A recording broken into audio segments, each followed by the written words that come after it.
Good morning, children. Today we are going to see Biology Chapter 9 Soil. So, in this chapter, first we saw the different layers and the profile of soil. How soil is formed? By a very important process, weathering. Okay, so after weathering, the soils come and deposit from the parent rock, and each layer of, when we dig underground, we could see layers of soil like humus, water, clay, sand, and gravel. These are the layers of soil which we discussed. The soil profile which we discussed includes the first layer as A horizon or the top layer. The second layer is B horizon or the second layer. Third one is C horizon, and the last layer is your bedrock. How does the each layer of the soil's nature would be were discussed. Okay. So today we are going to see about the types of soil. Okay, there are three types of soil: sandy soil, clayey soil, and loamy soil, and the combinations of these. Okay, that you would learn in your higher class. So the basic three types of soil is sandy soil, clayey soil, and loamy soil. So in a sandy soil, the particle size would be big. In a clayey soil, it is fine, means very small. Fine in the meaning is very small size. Clay soil, how is the clay soil size? Too tiny, right?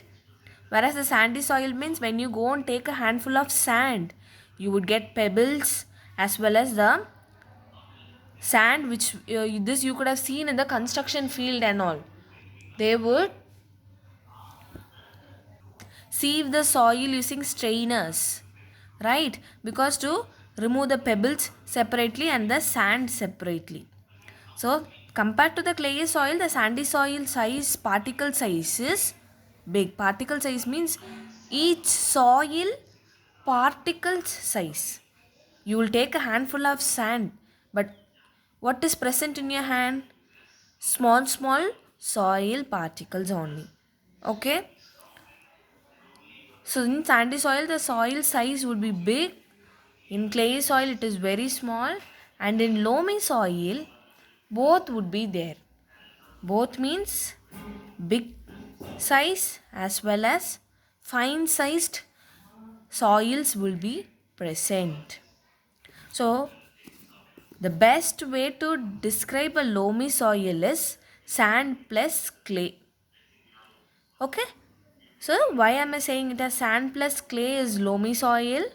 Because the particles in a loamy soil would be big as well as fine in size.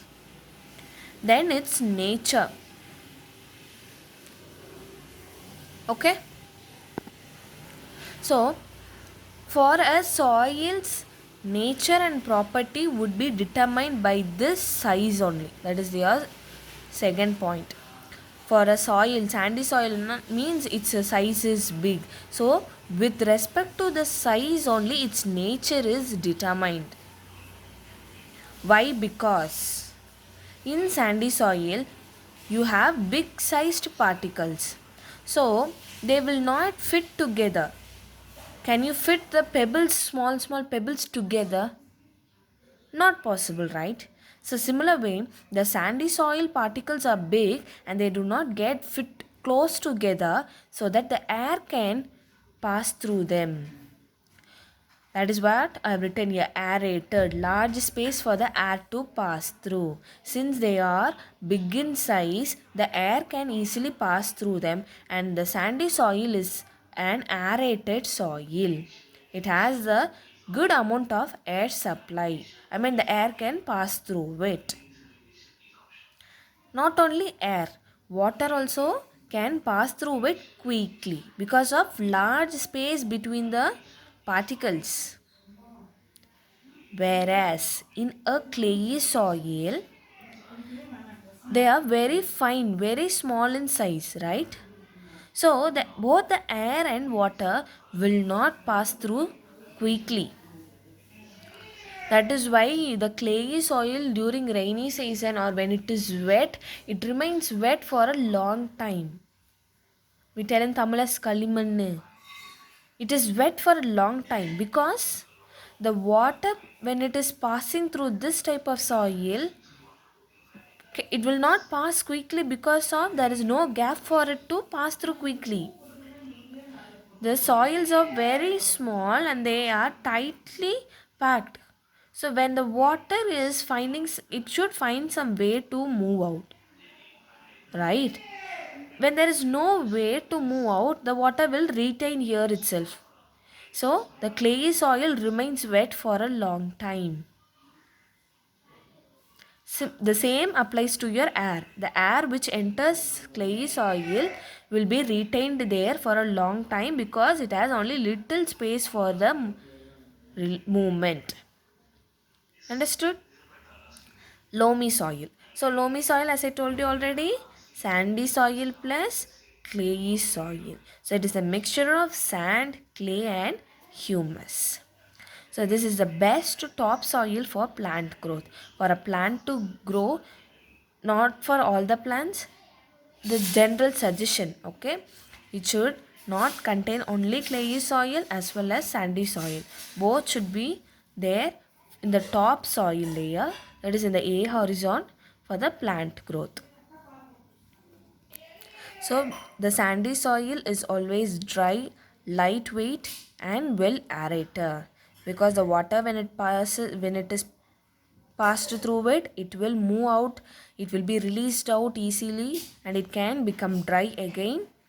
It is light in nature and it is well aerated because of the large space between the particles. Now did you understand why the size determines the nature of the soil?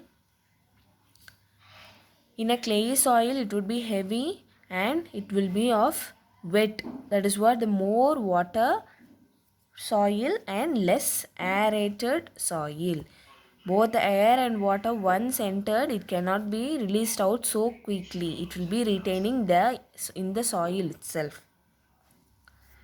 And this is the right water capacity, the loamy soil.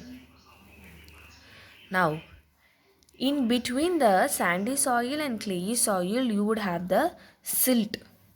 Silt is also a type of soil.